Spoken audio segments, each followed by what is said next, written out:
Shalom, perkenalkan nama saya Elis Yusniar Hutagalung dengan NIM 202101038, Prodi Teologi di STT Pantai Kosta Batam.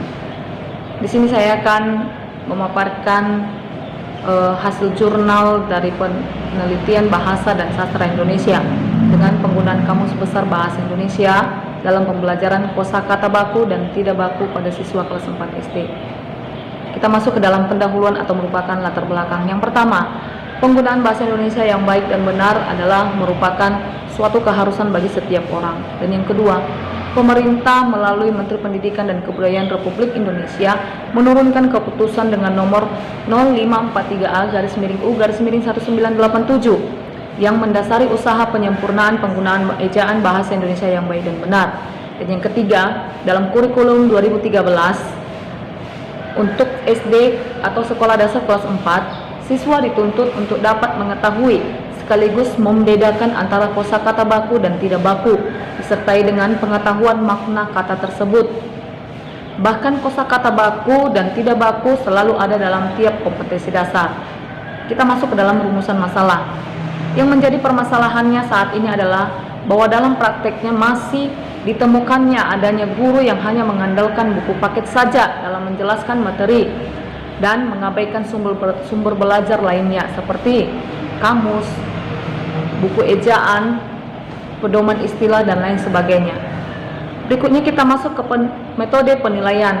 Metode yang digunakan pada penelitian kualitatif ini adalah metode deskriptif. Yang dimaksud dengan metode deskriptif adalah suatu metode yang digunakan untuk meneliti suatu kelompok manusia, suatu objek, suatu kondisi, suatu sistem pemikiran, ataupun suatu kelas peristiwa pada masa sekarang. Tujuan metode ini adalah untuk membuat deskriptif ataupun gambaran secara sistematis, faktual, dan akurat mengenai fakta-fakta yang diselidiki. Berikutnya kita masuk ke dalam pembahasan. Yang pertama mengenai Kamus Besar Bahasa Indonesia atau disingkat dengan KBBI. Kata kamus merupakan kata serapan dari bahasa Arab, yaitu kamus dengan ejaan QAMUS yang berasal dari bahasa Yunani, yaitu okeanos, yang artinya adalah lautan. Ada beberapa pengertian kamus dapat saya sampaikan di sini, yaitu yang pertama, makna dasar kamus adalah sebagai wadah pengetahuan, khususnya bahasa. Dan yang kedua, kamus adalah sebuah karya yang berfungsi sebagai referensi. Yang ketiga, kamus adalah pada umumnya berupa senarai kata yang disusun secara alfabetis. Berikutnya yang kedua, kita masuk ke dalam pembelajaran. Pada hakikatnya, pembelajaran itu merupakan penyediaan sistem lingkungan yang mengakibatkan terjadinya proses dalam belajar pada diri sendiri siswa dan mengoptimalkan potensi yang ada pada diri siswa tersebut.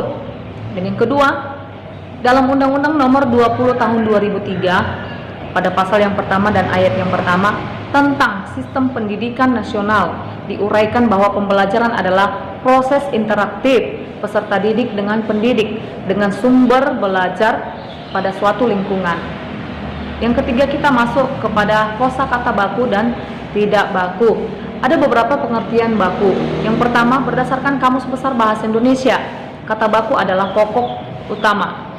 Yang kedua, tolok ukur yang berlaku pada kuantitas dan kualitas yang ditetapkan berdasarkan kesepakatan. Yang kedua, menurut Kosasih dan Hermawan, kata baku itu adalah kata yang cara pengucapan ataupun penulisannya sesuai dengan kaidah-kaidah yang dibakukan, di mana kaidah standar yang dimaksud berdasarkan pedoman EYD atau ejaan yang disempurnakan, ataupun tata bahasa baku dan kamus. Di sini saya dapat memberikan beberapa contoh.